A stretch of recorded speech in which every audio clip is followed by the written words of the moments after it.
transcurso del siglo XV, comenzó en Europa un período de reconstrucción social, política y económica tras la profunda crisis ocurrida durante el siglo anterior. La necesidad de encontrar nuevos caminos hacia los mercados de oro y especias impulsó a navegantes y exploradores a descubrir rutas marítimas que les permitieran expandirse hacia otras tierras. Entre estos viajeros se encontraba Cristóbal Colón, quien también se planteó la búsqueda de las Indias y protagonizaría un capítulo fundamental de la expansión europea, catapultando su nombre a un lugar protagónico en la historia de la conquista de América.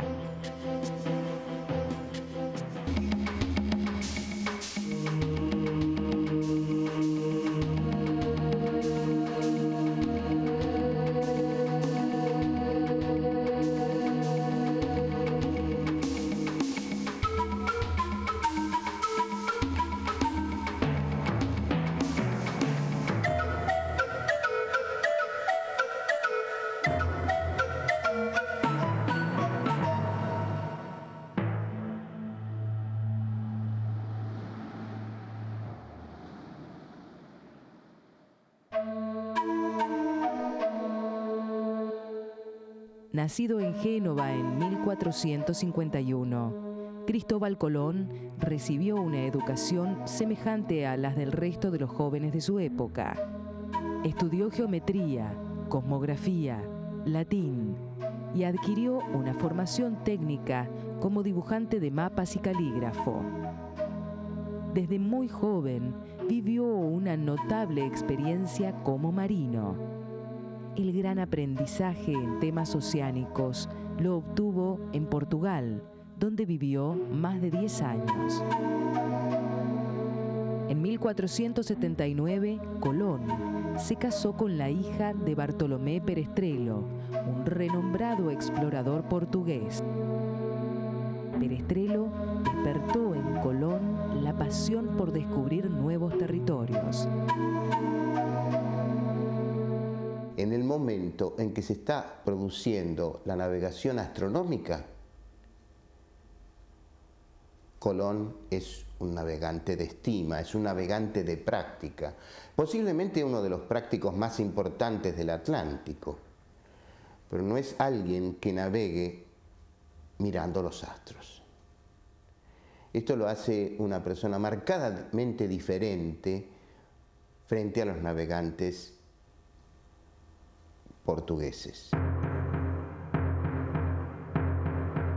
La expansión turca en el cercano y Medio Oriente trajo como resultado la interrupción de las comunicaciones entre Europa y el Oriente.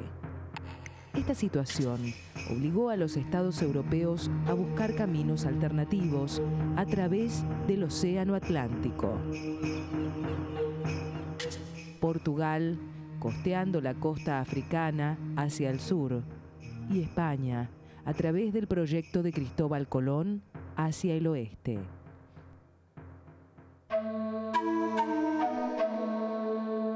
Durante una de sus investigaciones sobre geografía y cartografía, Colón tuvo acceso a unos escritos del sabio florentino Paolo da Pozzi Toscanelli, a quien se le atribuye la primera mención concreta sobre la posibilidad de llegar hasta las Indias por el lado oeste de Europa.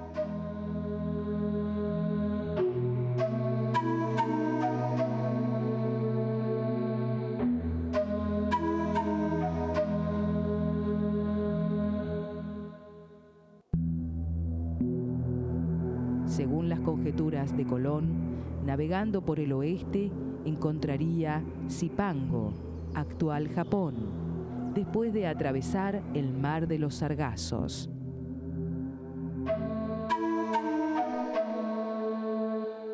Marco Polo, uno de los inspiradores de los navegantes de aquel tiempo, había descrito a Zipango como una isla donde existían ilimitadas cantidades de oro.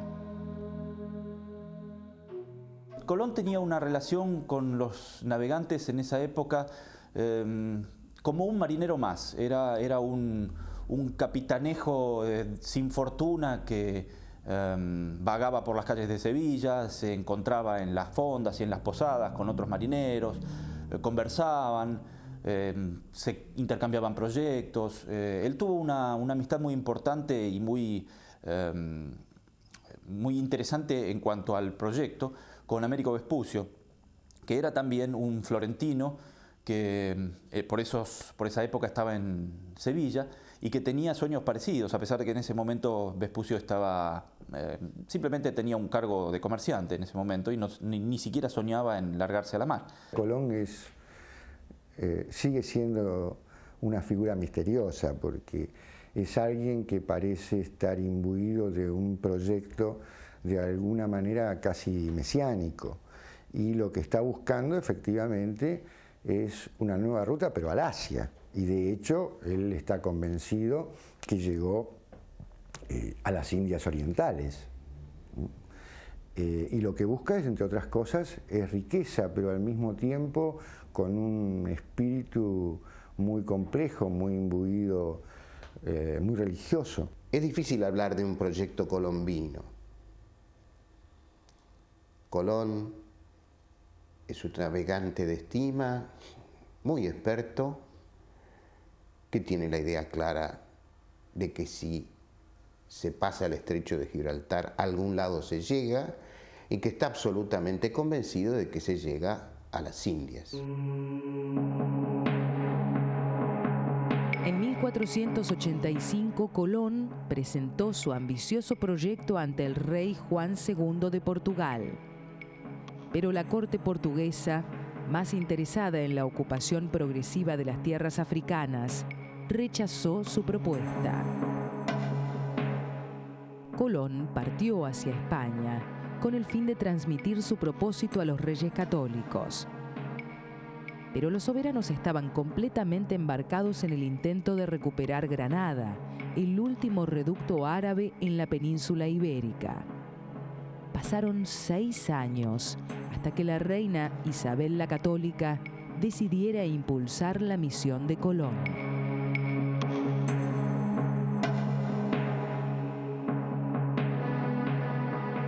Era comprensible la intención de España de lanzarse a la conquista y exploración por las rutas del Océano Atlántico, con lo cual, de tener éxito, podría equipararse a la superioridad náutica de Portugal, que contaba con un territorio extendido a lo largo de este océano.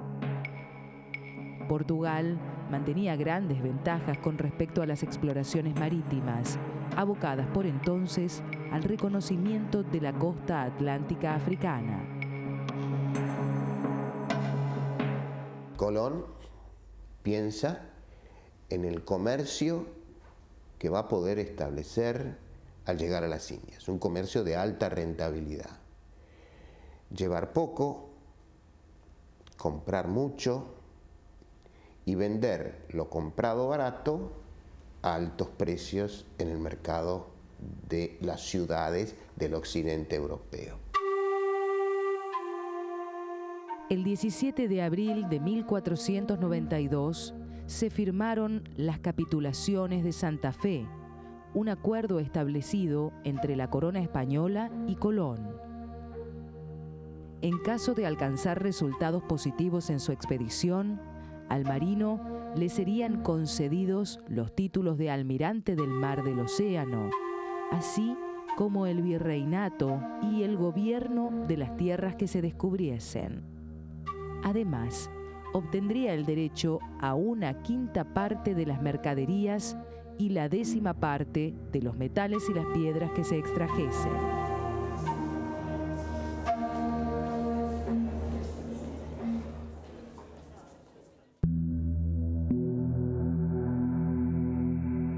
El 3 de agosto, 3 carabelas comandadas por Colón zarparon del puerto de Palos, en el sur de España, con una tripulación compuesta por 100 de hombres, en su mayoría españoles.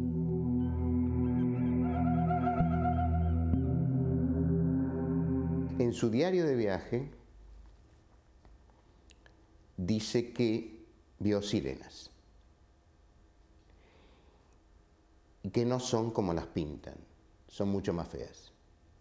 Es decir, no se puede desprender de la idea de sirenas que trae todo el mundo medieval, los monstruos, pero él las ha visto y a partir de eso confronta la idea cultural con su propia experiencia. Colón llevó adelante el viaje con la seguridad que le otorgaba su experiencia como marino, confiando en su gran capacidad de intuición y aprendizaje.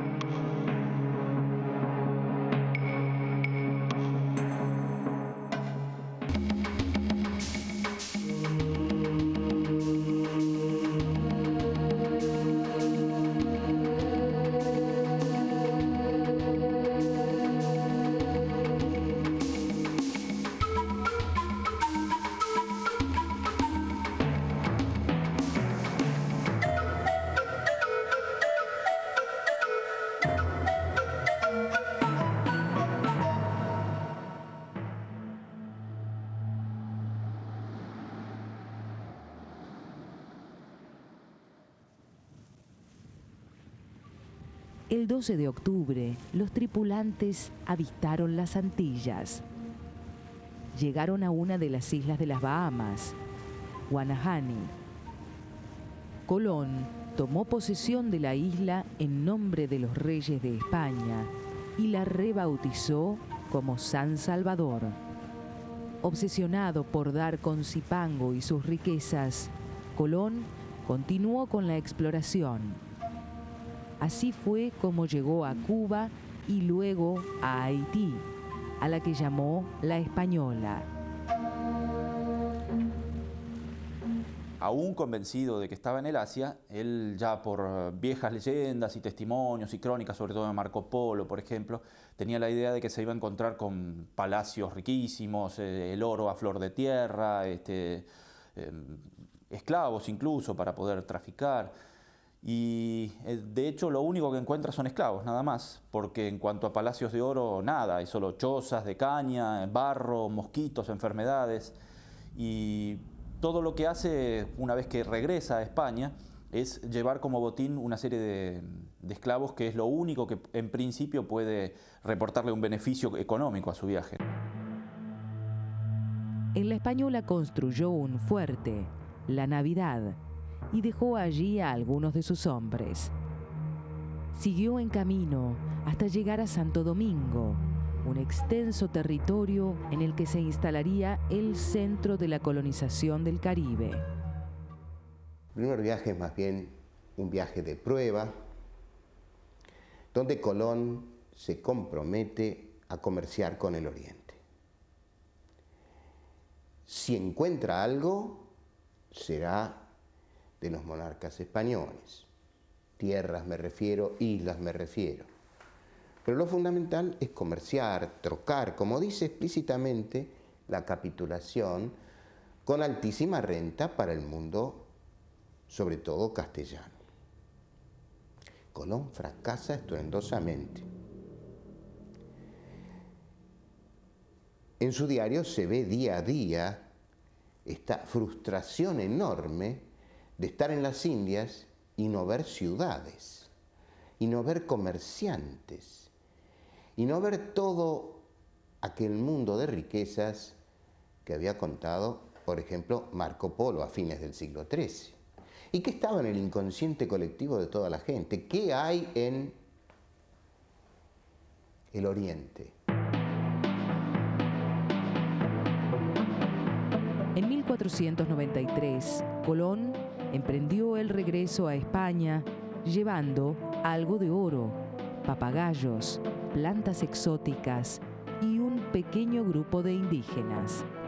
En Barcelona fue recibido por los Reyes Católicos, quienes otorgaron gran difusión a su descubrimiento. A partir de los resultados obtenidos en el viaje, los reyes brindaron a Colón mayores facilidades para encarar una segunda expedición. El 25 de septiembre de 1493, una flota de 17 unidades y cerca de 1.500 hombres llegó hasta La Isabela, tal como se había llamado a la primera población española levantada en Santo Domingo. Allí comenzó a establecerse un sistema de explotación del oro nativo y producción agrícola, con mano de obra indígena y control de los españoles.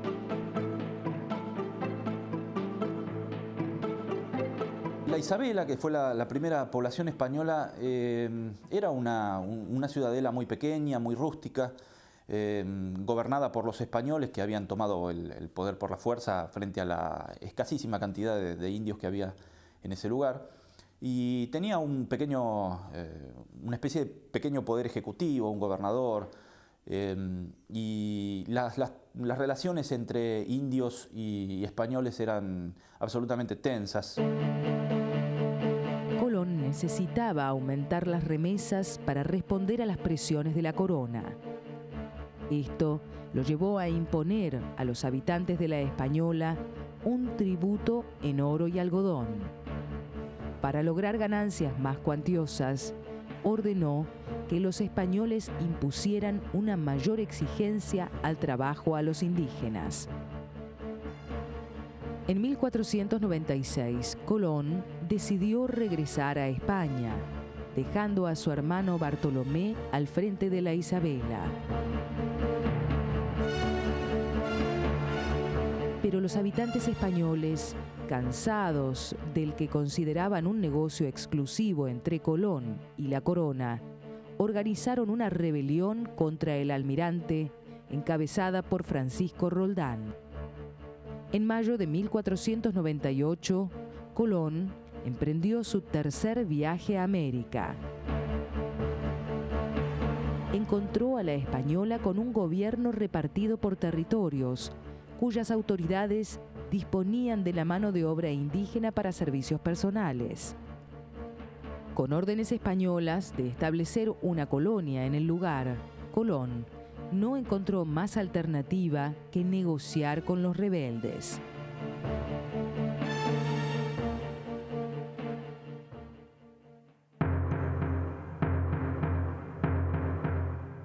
Estableció un reparto de tierras en el cual los indígenas se encontraban sujetos a las mismas condiciones que las propiedades: trueque, venta, traspaso y arrendamiento. Creyendo que la provisión de indígenas de la Española sería inagotable, tras esta nueva disposición, los colonos convirtieron al régimen de distribución de nativos en su base económica. Rápidamente Colón abandona la idea de la factoría, es decir, de ir a comprar a los indígenas lo que los indígenas quisieran vender. Realmente las palabras no son las más adecuadas. Ir a trocarle a los indígenas lo que los indígenas quisieran trocar. Este es el sistema que estaba funcionando en África y Colón se da cuenta que esto no puede funcionar y que solamente a partir de la coerción se puede llevar esto adelante, y allí aparecen sus problemas con los indígenas, a los cuales ataca de una manera a veces innecesaria, creando conflictos con los indígenas y creando conflictos entre los diferentes españoles, razón por la cual la corona lo ve como una persona no confiable para una empresa de tal magnitud. Juan Rodríguez de Fonseca, encargado de todos los negocios de Indias, estaba convencido de que Colón se había convertido en un obstáculo para la expansión de España en el Nuevo Mundo. La historia de Colón es el inicio de una larga lucha, en realidad política, entre los conquistadores y la corona española. Y la corona va a demorar mucho tiempo en lograr establecer plenamente su poder y nunca lo va a obtener del todo, ese poder de control sobre América, donde sí va a haber ciertos momentos con distintos grados de autonomía de parte de los conquistadores o de sus descendientes.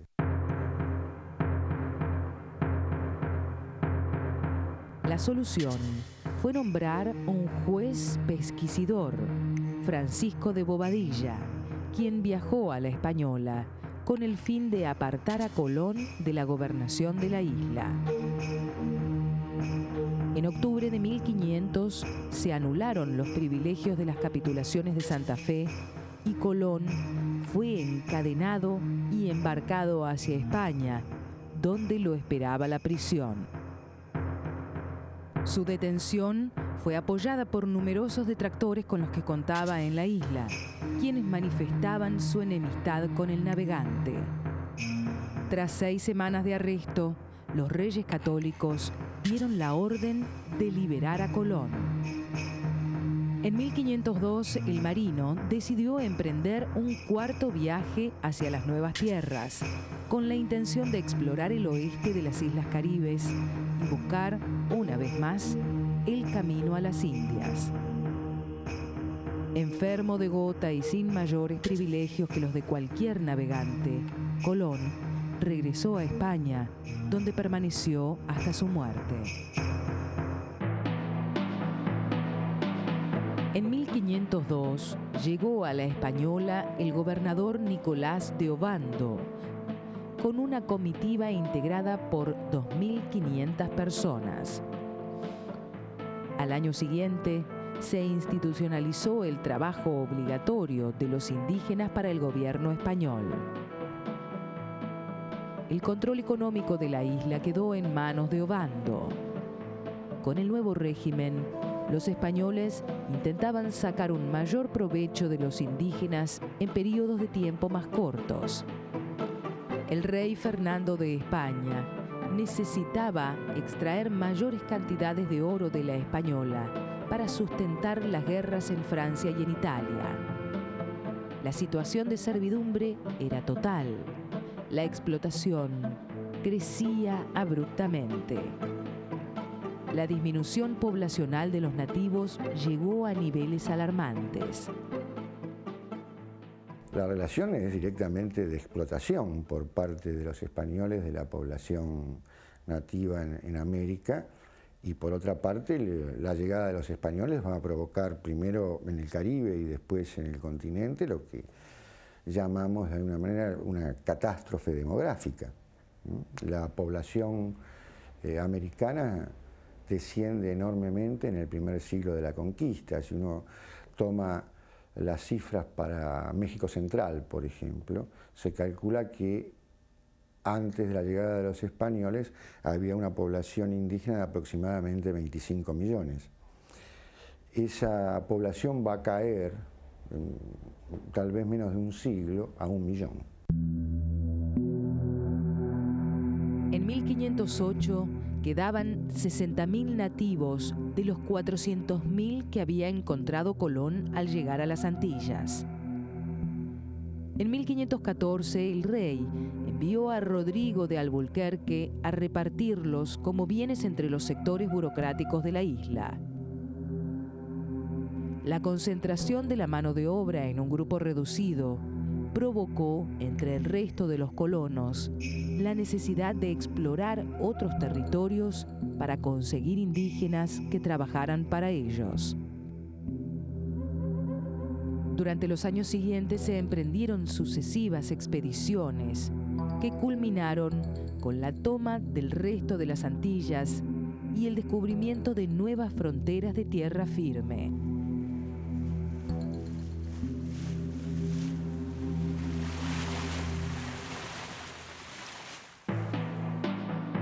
En 1517, habiendo partido desde Cuba, los españoles llegaron a la península de Yucatán, en el actual territorio mexicano.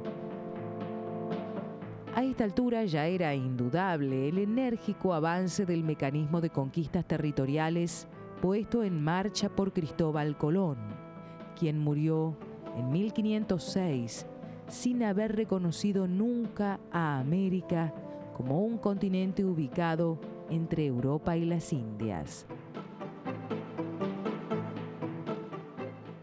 Los últimos días de Colón fueron casi literalmente los de un alienado.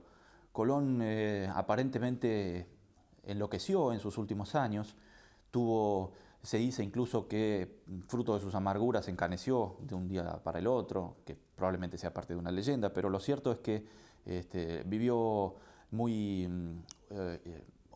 oprimido por toda esas tranzas jurídicas que habían hecho los reyes españoles y que le impedían adueñarse de las propias tierras que había descubierto. Todo eso sumado a un cierto cariz alucinatorio que él tenía, decía oír voces, incluso se creía una suerte de predestinado. Todo eso hizo que los últimos días de Colón fueran bastante atormentados y murió como suelen morir muchos personajes que han tenido una carrera tan importante y vertiginosa. Murió en la pobreza, murió cuestionado, murió enfermo. Su llegada a aquellas tierras en la búsqueda del oro de Zipango había significado el inicio de un largo proceso de exploración y descubrimiento que modificaría el curso de la historia universal.